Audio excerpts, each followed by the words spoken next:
Bonjour à tous et bienvenue sur la chaîne de l'entrevue. Aujourd'hui, pour notre première rencontre, nous avons eu la chance d'interviewer un fervent combattant du néolibéralisme, un ex-socialiste et un ex-insoumis, professeur émérite à Paris 1, la Sorbonne et économiste. Nous avons eu l'honneur de recevoir Limoni. Dans cette rencontre, nous avons pu à la fois évoquer son parcours, de sa jeunesse à ses influences en tant qu'économiste, mais aussi de son engagement, que ce soit social, écologique et bien sûr de son combat, tu as dit, contre le néolibéralisme. Je vous souhaite un très bon visionnage et puis à bientôt sur la chaîne de l'entrevue.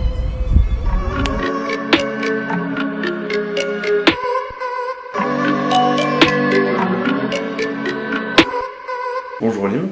Bonjour.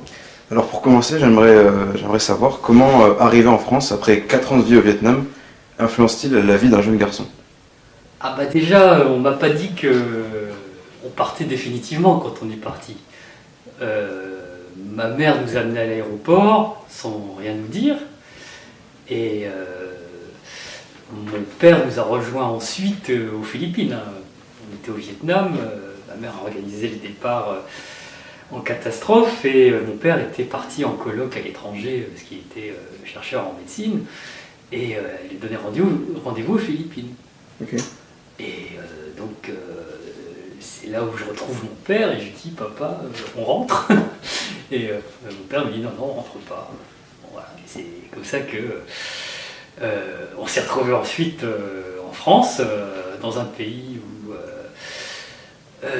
mes parents ont essayé de perpétuer une certaine éducation asiatique, donc l'éducation confucéenne assez stricte, dans un monde qui était en pleine évolution, parce que la France, c'était la France post-68 à l'époque. On arrive en France en septembre 68, les années 70, c'est la libération des mœurs, et ça contraste complètement avec ce que je vivais à l'intérieur de la famille, où on maintenait des règles confucéennes assez strictes, et où par ailleurs à l'école il fallait être le meilleur, etc. quoi. Et dans l'esprit j'ai réalisé ça après hein, en retournant au Vietnam, dans l'esprit d'un jeune garçon, je pense que la traduction c'est oh là, on me met dans un monde dans lequel j'ai pas demandé à être, on me demande d'être le meilleur, je vais vous montrer que ce monde-là, je peux m'y intégrer, que je peux le comprendre mieux que vous et mieux que votre éducation qui contraste avec l'évolution du monde à cette époque-là, que je comprends mieux que vous au point de vouloir le transformer et d'en corriger les imperfections. Et je pense que c'est comme ça, dans le processus qui s'installe petit à petit à l'adolescence et à l'âge de jeune adulte, que je me suis intéressé à la politique, parce que c'était justement le moyen de changer la vie à l'époque. On est fin des années 70, début des années 80, c'est le moment, enfin c'est la queue de comète de mai 68 où à l'époque dans le milieu universitaire tout le monde était plus ou moins marxiste quoi.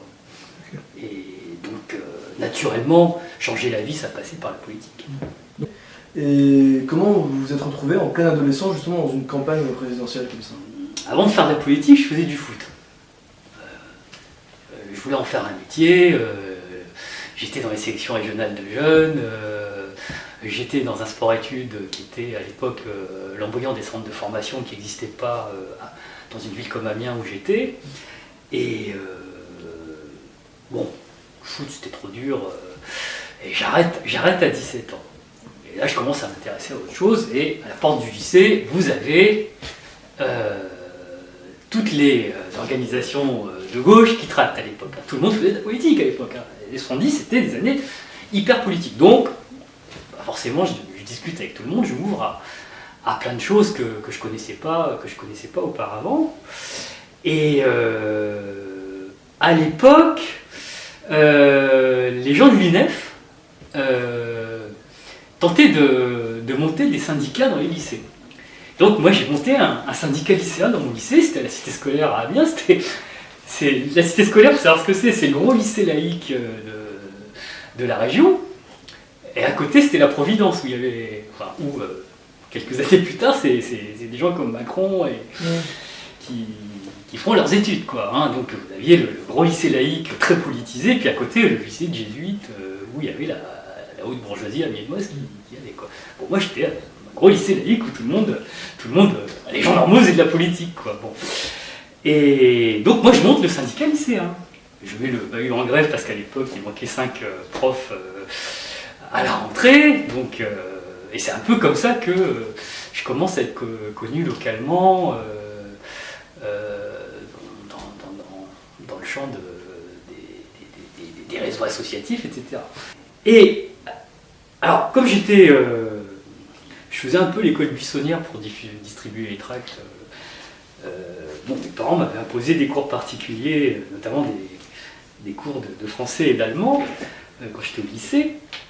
Et il se trouve que le mari de ma prof d'allemand était président du comité de soutien à Mitterrand en 1981.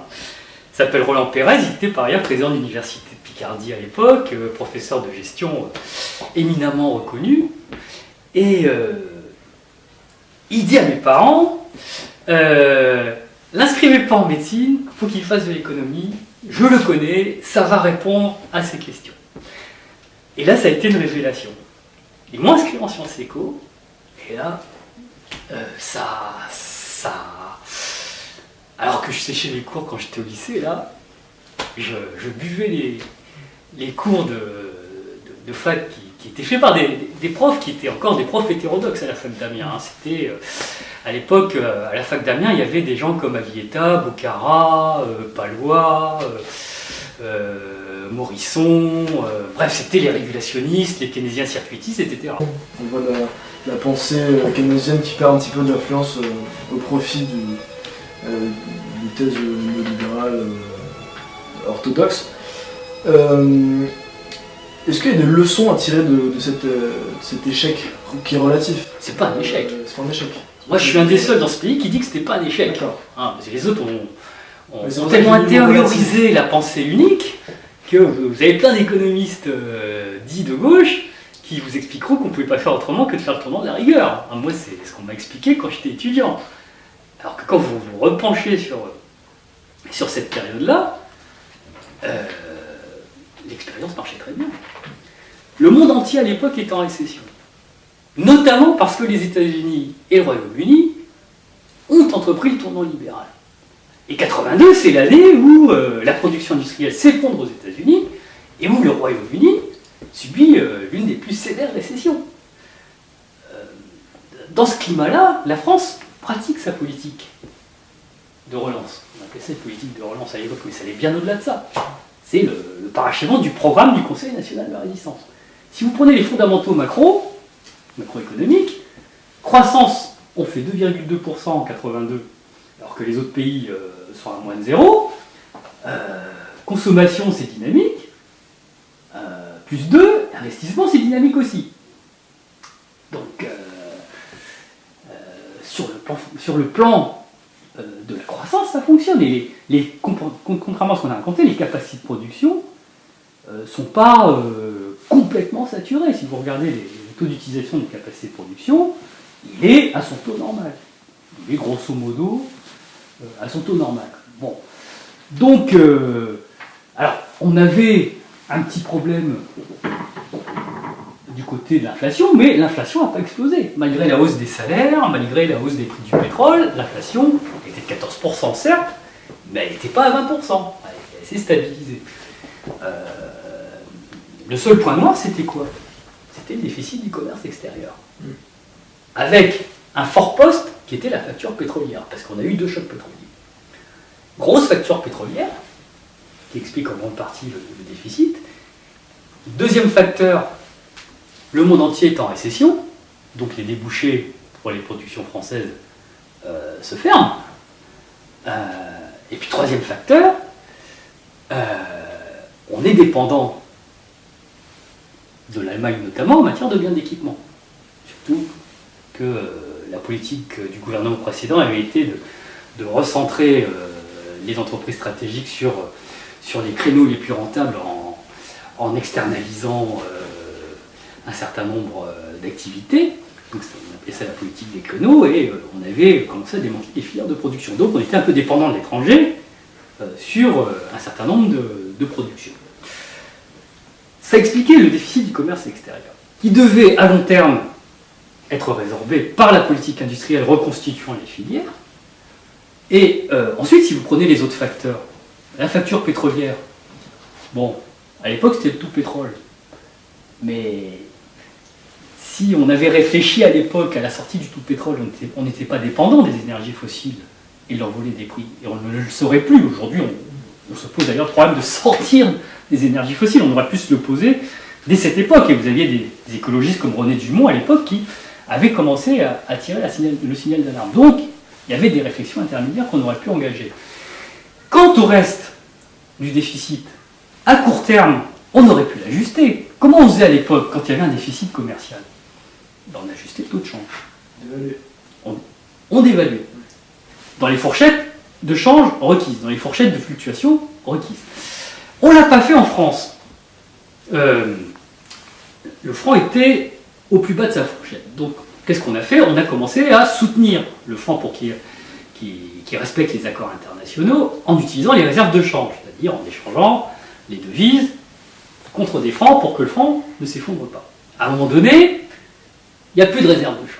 Donc il y avait un débat initié par ce qu'on a appelé les visiteurs du soir de l'époque, qui disaient à Mitterrand, bon, si on veut continuer cette politique, c'est possible, mais à condition de sortir du système monétaire européen, de renégocier les marges de fluctuation. Et si les partenaires ne veulent pas, il faut sortir du système monétaire européen, d'évaluer le franc de 25% pour poursuivre la politique qu'on mène sans avoir à baisser les salaires, très précisément. La dévaluation, ça permet de vendre moins cher à l'exportation sans baisser les salaires, et ça plombe les concurrents étrangers qui pénètrent votre marché. Donc ça permet de rétablir la balance commerciale. Le seul point noir à l'époque étant la facture pétrolière. Mais si vous enlevez la facture pétrolière, c'était ça la possibilité de restaurer le commerce extérieur, de poursuivre la politique entre guillemets de gauche, sans revenir sur ces engagements. Et ça, on pouvait le faire. Les Britanniques, chaque fois qu'ils ont été confrontés à une situation de ce type, au cours des années 80-90, sont sortis du système monétaire européen pour mener leur propre politique macroéconomique, qui n'était pas la même que la nôtre, mais ils l'ont fait. Notamment, ils l'ont fait à la fin des années 80. Donc la France aurait pu le faire. Techniquement, c'était possible. Alors pourquoi on ne l'a pas fait?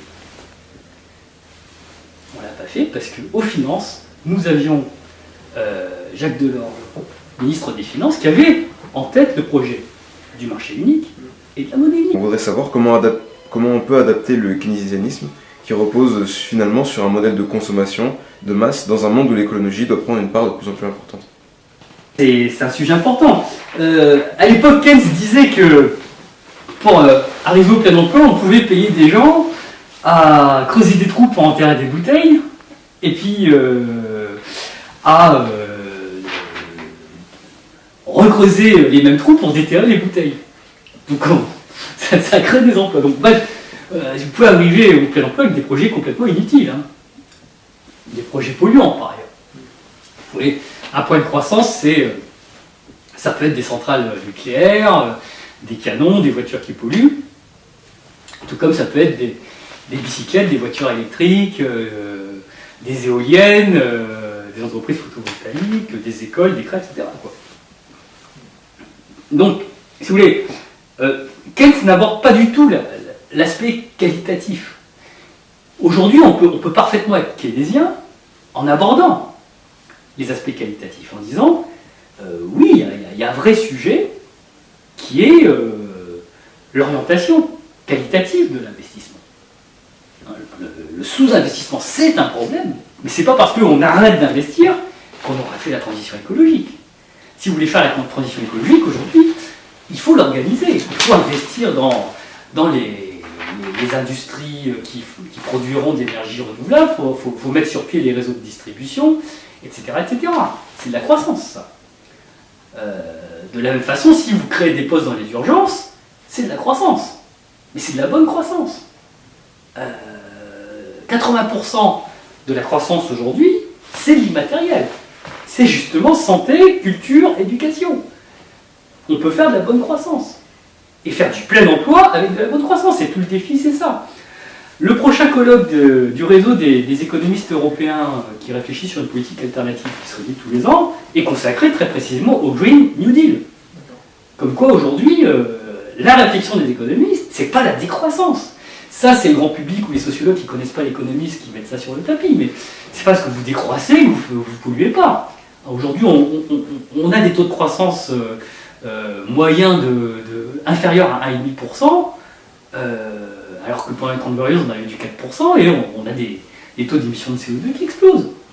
Donc le vrai sujet, c'est comment on réoriente l'investissement vers la transition écologique. Comment on produit des biens qui permettent à l'économie de fonctionner sur des bases qui respectent l'environnement. Mais d'une certaine façon, c'est une réflexion qui existait déjà chez Marx, contrairement à ce qu'on croit. Si vous lisez l'idéologie allemande, qui est l'ouvrage clé du jeune Marx, philosophe, qu'est-ce qu'il dit? Il commence par évoquer la dialectique de l'homme et de la nature. Qu'est-ce qui distingue l'homme de l'animal? C'est que l'homme cherche à domestiquer la nature à son profit, en produisant ses propres conditions d'existence, en développant ce qu'il appelle des forces productives, et pour ça, en mettant sur pied des rapports sociaux de production. Le capitalisme, c'est un de ces rapports sociaux qui est devenu destructeur parce que c'est des rapports sociaux qui utilisent la nature au bénéfice du profit, sans se soucier de l'intérêt général et du développement durable. Et donc, naturellement, la question écologique doit être traitée avec le dépassement du capitalisme comme mode de production qui est incompatible avec le respect de la nature. Donc c'est une réflexion qui existait déjà, qui a été mise en suspens parce que le marxisme dévoyé par l'expérience soviétique a, via l'économie planifiée, organisé le drainage des ressources existantes vers l'industrie lourde et vers l'armement, vers la course au nucléaire, etc. Et vers le productivisme le plus polluant. Mais on peut faire exactement la même chose en sens inverse, en se préoccupant très précisément de l'avenir de la planète et de la justice sociale, avec une revendication de contrôle démocratique aujourd'hui qui est beaucoup plus importante qu'elle ne l'était il y a une cinquantaine d'années.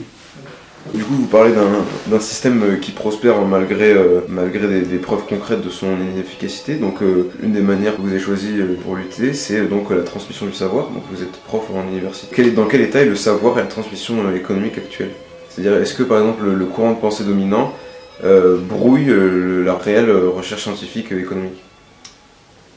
La réponse est contenue dans les questions. Oui, le ménage a été fait par ce qu'on appelle le mainstream à l'université. Et moi, je souhaite bon courage aux étudiants d'économie qui arrivent et qui veulent devenir des économistes hétérodoxes en faisant carrière. Le ménage a été fait. Dans les commissions de recrutement, aujourd'hui, ne sont recrutés que des thésards ayant un certain profil, ayant publié dans certaines revues parfaitement formatées. D'accord. Donc, regardez comment ça se passe à l'école d'économie de Toulouse. Okay. Ah oui. Prenez le profil des gens qui enseignent dedans et qui recrutent dedans. Du coup, qu'est-ce qu'un étudiant en économie lambda apprend aujourd'hui en France? Un étudiant lambda, il apprend la microéconomie, la macroéconomie et les maths appliquées aux sciences sociales. Oui, mais quel courant de pensée majoritaire? Néoclassique, évidemment. Les cours d'histoire de la pensée économique ont disparu de nombreuses maquettes de licence. Avant, vous aviez un cours d'initiation aux théories économiques et après un cours d'histoire de la pensée économique où on faisait les classiques, Marx. Maintenant, un étudiant d'économie arrive en master, il n'a pas lu Keynes. Il n'a pas lu Keynes, je vous assure. Pas lu Keynes. Alors Marx, je vous en parle même pas. Les physiocrates, il ne sait pas ce que c'est. Les classiques, il retient la forme de la main invisible, c'est tout. Voilà, Ouais. Adam Smith. Mais la théorie de la valeur travail, ils ne savent pas ce que c'est. Bon. Donc, évidemment, l'étudiant en sciences économiques qui fait carrière à l'école d'économie de Toulouse est un autiste. Il suffit de leur demander, de leur poser la question. Enfin, leur poser les questions d'actualité. Vous verrez comment on vous répond du côté du mainstream. Il y a un véritable intégrisme comme ça qui a formaté des générations de jeunes économistes. Donc ça, c'est depuis les années 80, donc depuis la rupture 80 ans. Ça s'est mis en place progressivement. Ça s'est mis en place surtout dans les années 90. Et puis aujourd'hui, vous n'aurez plus beaucoup de thésards qui vous proposons des thèses hétérodoxes parce que ils n'ont aucune chance d'être pris avec ça, quoi. Donc il faut des modèles formalisés. Je ne dis pas que la formalisation est une mauvaise chose. Marx lui-même, un schéma de reproduction, c'est de la formalisation. Les post-keynésiens, c'est des modèles formels très chiadés, entre guillemets. Le problème, c'est que dans le mainstream, ce sont des modèles formels chiadés, mais qui retiennent certaines hypothèses, comme celle selon laquelle, lorsque l'emploi augmente, les salaires doivent baisser. Bon, c'est une parmi d'autres. Mais voilà. Donc c'est compliqué d'être dans le courant aujourd'hui dans le monde de l'apprentissage économique en France.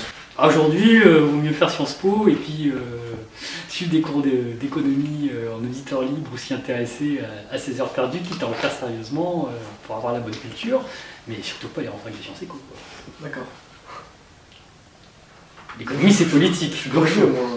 faut l'aborder par aspect politique. D'accord. Ouais. C'est pas une science, c'est une idéologie. Dans un registre complètement différent, à quoi sert la politique? À changer le monde. Croyez-vous en l'égalité? À l'égalité formelle, oui, puisque l'égalité formelle, c'est le socle de la République française. L'égalité réelle est plus difficile à mettre en place tant que subsiste la division du travail, comme on dit chez les marxistes. Donc, il faut défendre l'égalité formelle contre ce que les libéraux appellent l'équité et qu'ils défendent, qui est l'antithèse de l'égalité, qui consiste à donner à ceux de tout en bas pour justifier les inégalités qui perdurent. C'est ça l'équité, hein, en mettant tout le monde sur la même ligne de départ et en disant bah, démerdez-vous que chacun devienne milliardaire. Bon, ça il faut le combattre, c'est pour ça que je dis je suis pour l'égalité, même l'égalité formelle. Quant à l'égalité réelle, bah, c'est l'horizon lointain du socialisme. D'accord. Jacques Brel disait lors d'une interview, je pense que chaque homme à 16 ans sait ce qu'il veut devenir. Moi je voulais faire vibrer les cœurs, et vous à 16 ans, qui voulez-vous être? Ah moi mon idole c'était Platini à 16 ans. Moi je voulais avoir ma photo dans l'équipe. Malheureusement j'y ai de temps en temps dans la dépêche du midi, mais bon, mon ambition est déçue. Alors, votre ambition c'était de jouer à côté de ZZ et de Platini. Ah non mais moi, non parce que j'étais beaucoup plus jeune, mais non moi mon ambition c'était de devenir footballeur professionnel. Oui, D'accord. Ouais. Ok. Donc vous nous avez apporté un objet, vous pouvez nous présenter? Alors je vous ai apporté cette écharpe, qui est une écharpe qui a appartenu à Henri Emmanuelli, qu'il a oublié chez moi quand il est venu dîner, je ne sais plus c'était en quelle année, mais j'insiste sur ce fait parce que Henri est le seul responsable politique qui est venu dîner à la maison. En politique, on n'a pas d'amis, il faut le savoir. Et les pires ennemis sont dans votre camp. C'est pour vous le dire. Je m'attendais pas à l'épisode qui s'est déroulé avec Mélenchon après la campagne présidentielle qu'on a fait où vraiment on lui a tout donné, quoi. Bon. Et vous pouvez demander à d'autres amis, Charlotte Girard et compagnie, ils vous diront la même chose. Donc, Emmanuel, j'ai un rapport particulier. Alors, c'est à lui, il l'a oublié. Hein. Il l'a oublié. Et depuis, il est malheureusement parti, donc je n'ai pas pu lui rendre. Et donc, c'est pour ça que je la conserve précieusement. Quoi. Parce que Henri, c'était un père pour moi. C'était mon deuxième père. J'ai eu un père avec qui les relations ont été celles d'un père d'une famille vietnamienne très carrée, donc des rapports quasiment inexistants sur le plan affectif et intellectuel, et donc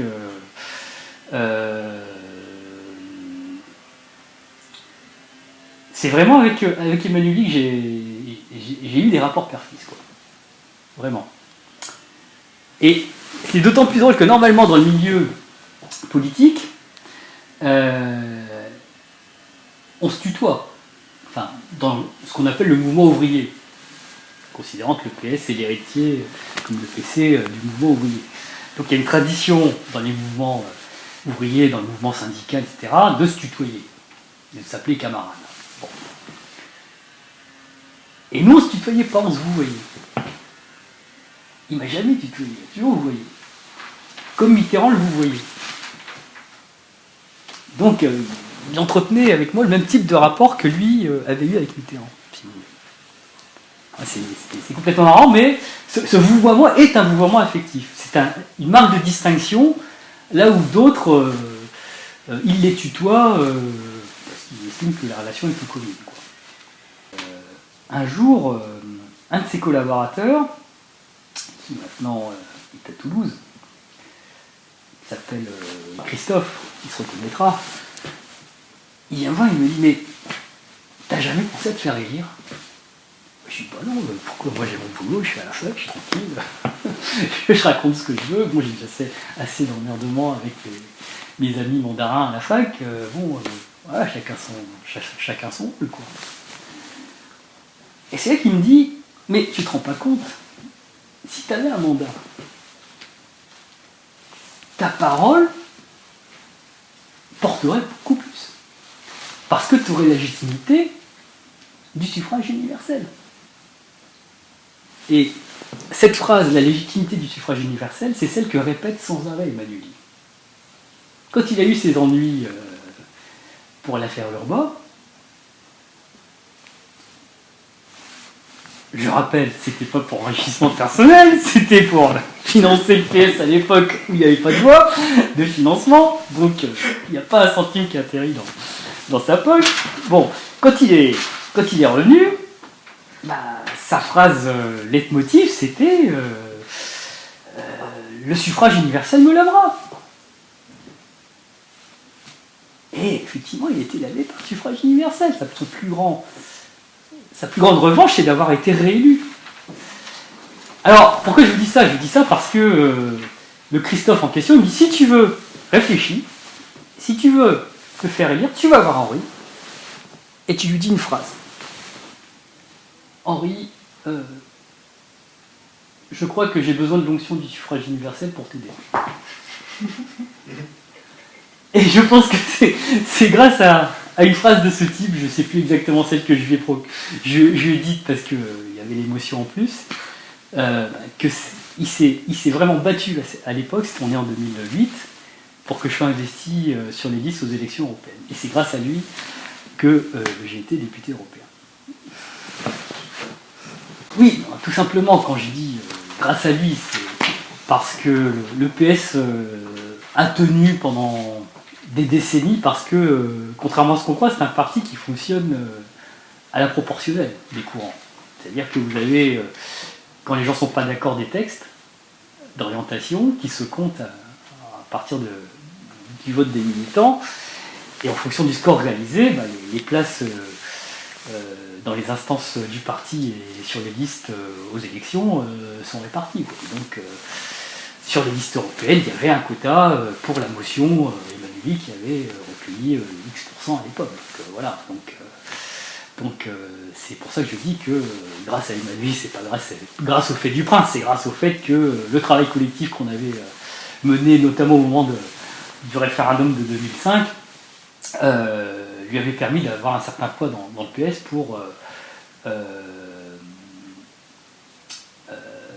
proposer à un certain nombre de ses militants de représenter ses idées au Parlement européen.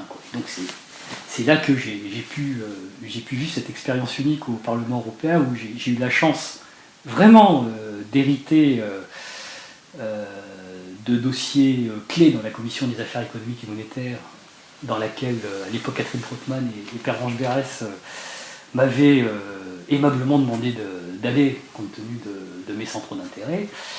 Et là, j'ai vraiment participé aux batailles sur ce qu'on a appelé le six-pack, l'harmonisation fiscale, la révision des traités, et surtout le gros rapport du Parlement européen sur la Troïka, qui était une prise de position assez ferme du Parlement contre la Troïka, d'ailleurs.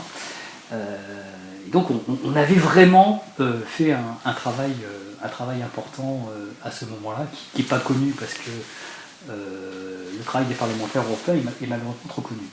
J'aurais voulu le prolonger parce que j'avais des contacts intéressants avec lesquels on avait commencé à travailler, mais bon, les choses ont fait que voilà, je suis condamné aujourd'hui, mais c'est déjà un beau rôle à faire d'éducation populaire à l'université et devant votre caméra. Oui, alors j'oubliais, j'ai aussi amené cette écharpe parce que j'ai un regret, c'est de ne pas avoir été présent à ces obsèques.